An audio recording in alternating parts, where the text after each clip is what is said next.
9월 2일 목요일 하나님께서 저희에게 주신 말씀은 사사기 13장 1절부터 14절까지의 말씀입니다.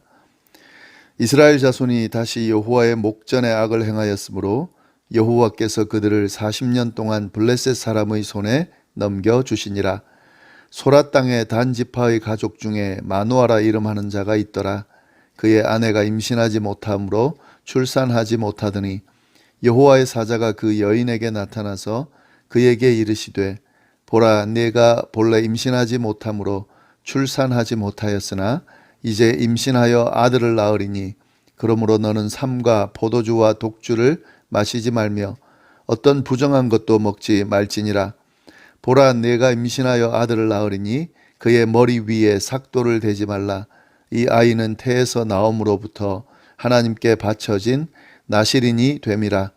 그가 블레셋 사람의 손에서 이스라엘을 구원하기 시작하리라 하시니 이에 그 여인이 가서 그의 남편에게 말하여 이르되 하나님의 사람이 내게 오셨는데 그의 모습이 하나님의 사자의 용모 같아서 심히 두려움으로 어디서부터 왔는지를 내가 묻지 못하였고 그도 자기 이름을 내게 이르지 아니하였으며 그가 내게 이르기를 보라, 내가 임신하여 아들을 낳으리니 이제 포도주와 독주를 마시지 말며 어떤 부정한 것도 먹지 말라. 이 아이는 태에서부터 그가 죽는 날까지 하나님께 바쳐진 나실인이 됨이라 하더이다 하니라.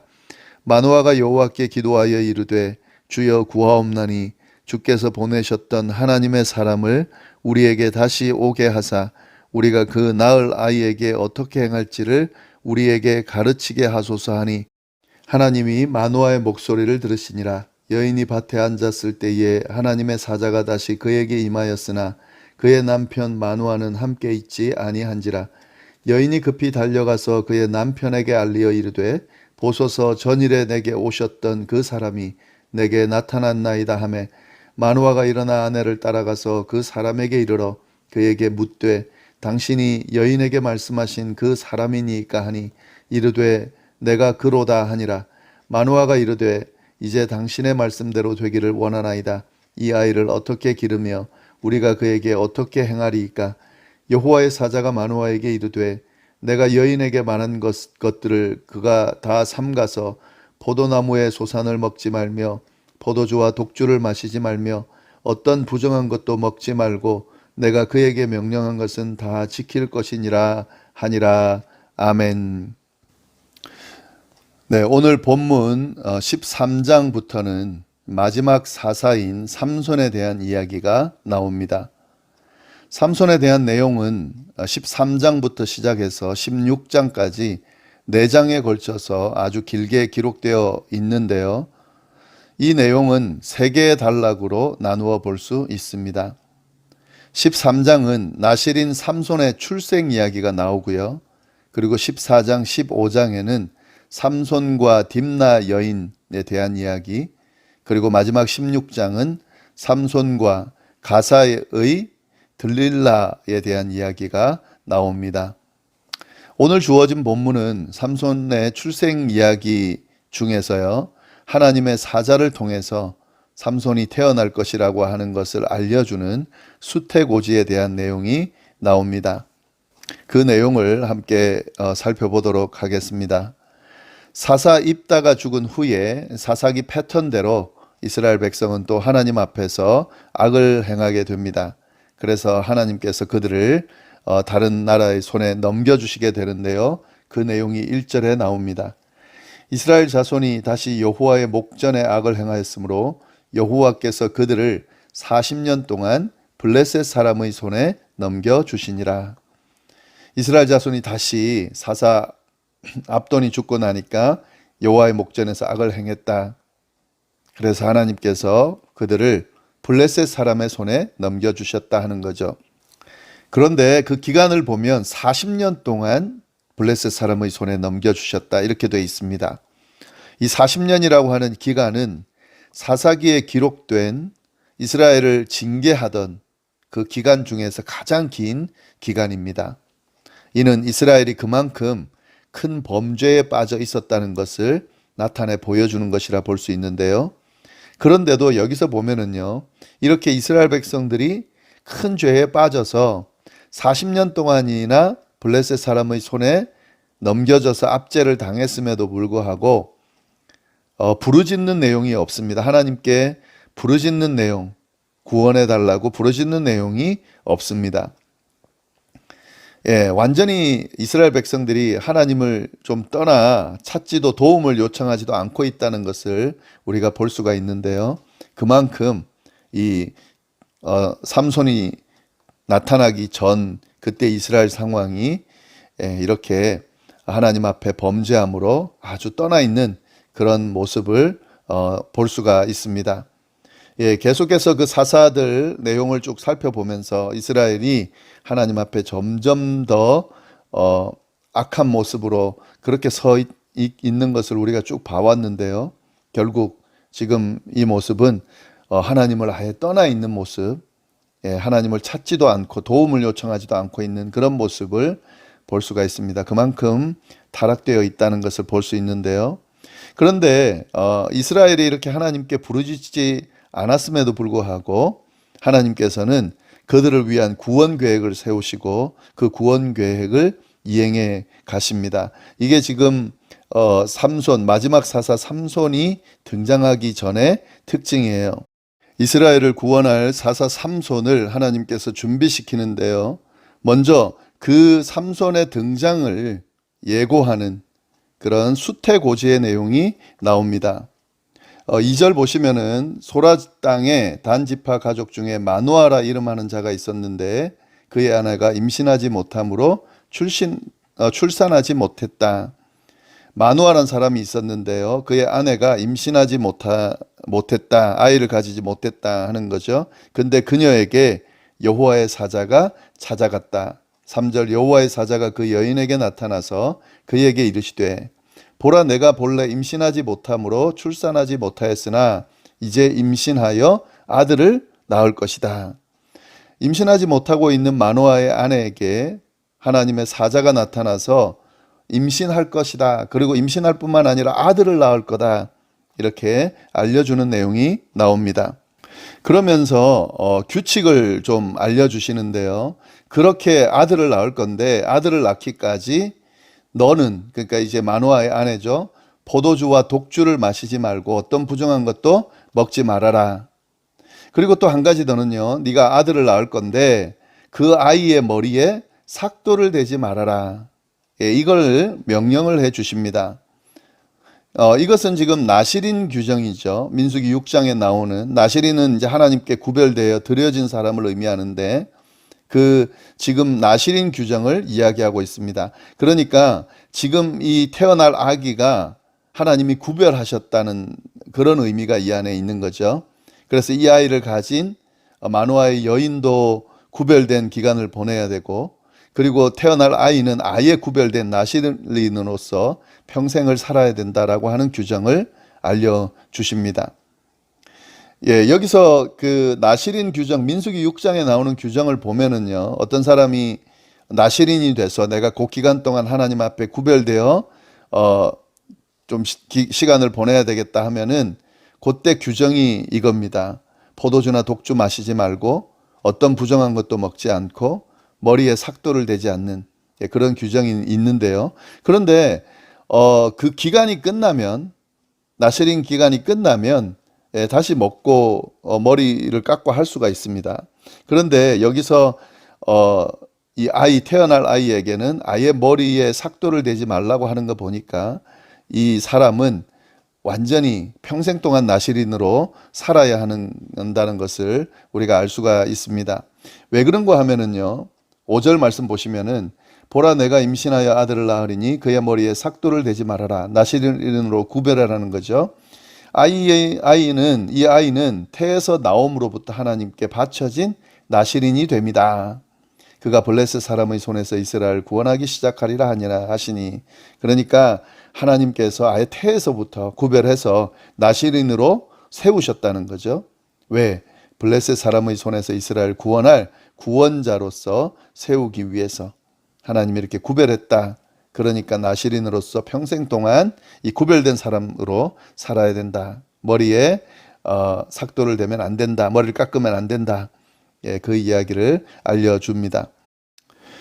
이 하나님의 사자로부터 수태고지를 들은 그 마노아의 아내는 남편 마노아에게 이제 가서 전해줍니다. 이런 일이 있었다. 예, 6절, 7절 말씀 그 내용이 쭉 나오죠. 자기가 하나님의 천사 사람이 내게 와서 알려줬다. 그런데 그의 이름은 알려주지 않았다. 내가 이름도 묻지 못했지만 그러면서 임신하여 아들 낳을 거라고 알려주더라. 그리고 포도주와 독주 마시지 말고 어떤 부정한 것도 먹지 말고 이 아이는 태어날 때부터 죽을 때까지 바쳐진 나실인이 된다 하더라 하는 내용을 쭉 알려줍니다. 그런데 우리가 여기서 이제 좀 특징적인 것은 이 마노아의 아내가 자기 남편 마노아에게 이 소식을 전해줄 때 하나님의 천사로부터 받은 이 소식을 전해줄 때 빼먹고 한 이야기가 있다 하는 거죠. 그게 내용이 뭐냐면 분명히 태어날 아기가 이스라엘을 블레셋에서 구원할 자다라고 하는 그 내용을 전달해 줬는데도 불구하고 이 아내는 마노아에게 이거 빼고 이야기를 하고 있습니다. 아마도 이 여인은 지금 아이를 가지지 못하고 있고 아이 태어날 거라고 하는 소식을 들었기 때문에 거기에만 지금 관심이 가 있는 거죠. 그러니까 다른 이야기는 아마 들리지 않았을 거라 생각이 듭니다. 그러나 조금 더 생각해 보면은요. 예, 이게 지금 이스라엘의 이 당시 분위기를 알려준다라고 볼 수도 있습니다. 이 여인은 지금 하나님이 이스라엘을 구원한다 하는 그런 분위기를 접하지 못하고 있었던 것으로 보여요. 그러니까 하나님이 이스라엘을 블레셋에서 구원할 거다 하는 그 내용을 늘 생각을 하고 뭐 부르짖고 하나님께서 이 상황을 해결해 달라고 기도하고 뭐 이런 분위기였다면 그것도 들렸을 텐데 그게 지금 들리지 않고 있다 하는 거죠. 완전히 하나님을 떠나서 하나님께 부르짖지도 하나님께 구하지도 않는 그런 이스라엘의 분위기도 우리가 여기서 볼 수가 있습니다. 예, 이건 지금 굉장히 좀 안타까운 모습이죠. 우리에게도 이런 모습이 보일 때가 있습니다. 하나님보다 다른 것에 지금 더 관심이 가 있고 집중해 있다 보면은 예, 하나님을 잊어버리고 하나님 존재 자체를 잊어버리고 하나님께서 이 모든 상황들을 해결해 주실 수 있고 우리가 그 하나님께 이 모든 상황들을 아뢰야 된다라고 하는 또 이런 신앙인의 모습이 분명히 있어야 되는데 그게 아닌 그것과는 전혀 관련 없는 지금 내 문제, 내가 해결해야 될 거, 내가 관심 있는 거에만 집중돼서 이것들을 잊어버리는 그런 모습을 보일 때가 있는데 그건 신앙인의 바른 모습은 아닙니다. 여기도 좀 마찬가지죠. 하나님의 백성의 모습은 아니라는 거죠. 예, 이렇게 이야기를 전해 들은 마노아가 어떻게 반응하는가? 예, 8절 말씀 보시면 마노아가 여호와께 기도하여 이르되 이 마노아는 아내 이야기를 듣고 하나님께 기도합니다. 뭐라고 기도하는가? 주여 구하옵나니 주께서 보내셨던 하나님의 사람을 우리에게 다시 오게 하사 우리가 그 낳을 아이에게 어떻게 행할지를 우리에게 가르치게 하소서 하니. 예, 마노아는 아내의 이야기를 듣고 하나님 앞에 기도합니다. 어떤 기도를 했냐면 아내에게만 보냈던 그 사자를 다시 좀 보내줘서 내가 확인할 수 있게 해달라 하는 내용입니다. 아내의 말을 지금 믿지 못하고 있는 거죠. 예. 그런데 뭐 아내의 말을 믿지 못하는 것을 이상하게 볼 필요는 없습니다. 자, 아이가 생기지 않았는데 아내가 갑자기 와서 아이가 생긴다겠다라고 그렇게 이야기했다라고 그렇게 소식을 전하니까 믿지 못하겠죠. 그런데 그것도 있지만 예, 이 마노아가 굉장히 좀 적극적인 사람이었던 것 같아요. 예, 그 소식을 확인하고 싶은 거죠. 네, 그리고 그 태어날 아이를 어떻게 키우면 될지 잘 키우기 위해서라도 지금 이렇게 하나님 앞에 간구하고 있는 거죠. 예. 이 반응은 아주 좋은 반응입니다. 좋은 자세입니다. 예, 우리가 하나님에 대해서 알아가고 또 하나님의 뜻을 물을 때에 이렇게 하나님 앞에 좀 더 자세히 알려달라고 하는 기도는 어떤 면에서는 믿음이 없는 것처럼 보이기도 하지만 그래도 좀 더 알려고 하는 그 중심을 하나님이 보시기 때문에요. 예, 그렇게 확인하고 또 알려고 하는 적극적인 자세를 보이는 것은 아주 좋습니다. 마노아가 그런 부분에 있어서는 좀 신앙적이었던 것 같아요. 이런 마노아의 기도에 간구에 하나님께서 응답하세요. 그래서 다시 그의 아내에게 이 하나님의 천사가 나타납니다. 그래서 그 아내가 이걸 보고 잠시 기다리라 그러고 남편에게 그걸 알려주러 가요. 그래서 결국 이 마노아와 그의 아내가 이 하나님의 사자를 만나게 됩니다. 그래서 마노아가 묻죠. 이 제 아내에게 나타났던, 그래서 그 소식을 전했던 사람이 당신이 맞습니까? 그랬더니 맞다 이야기하고, 그러면 어떻게 다시 한번 나에게 이야기해 달라 그랬더니 아내에게 했던 이야기 그대로 합니다.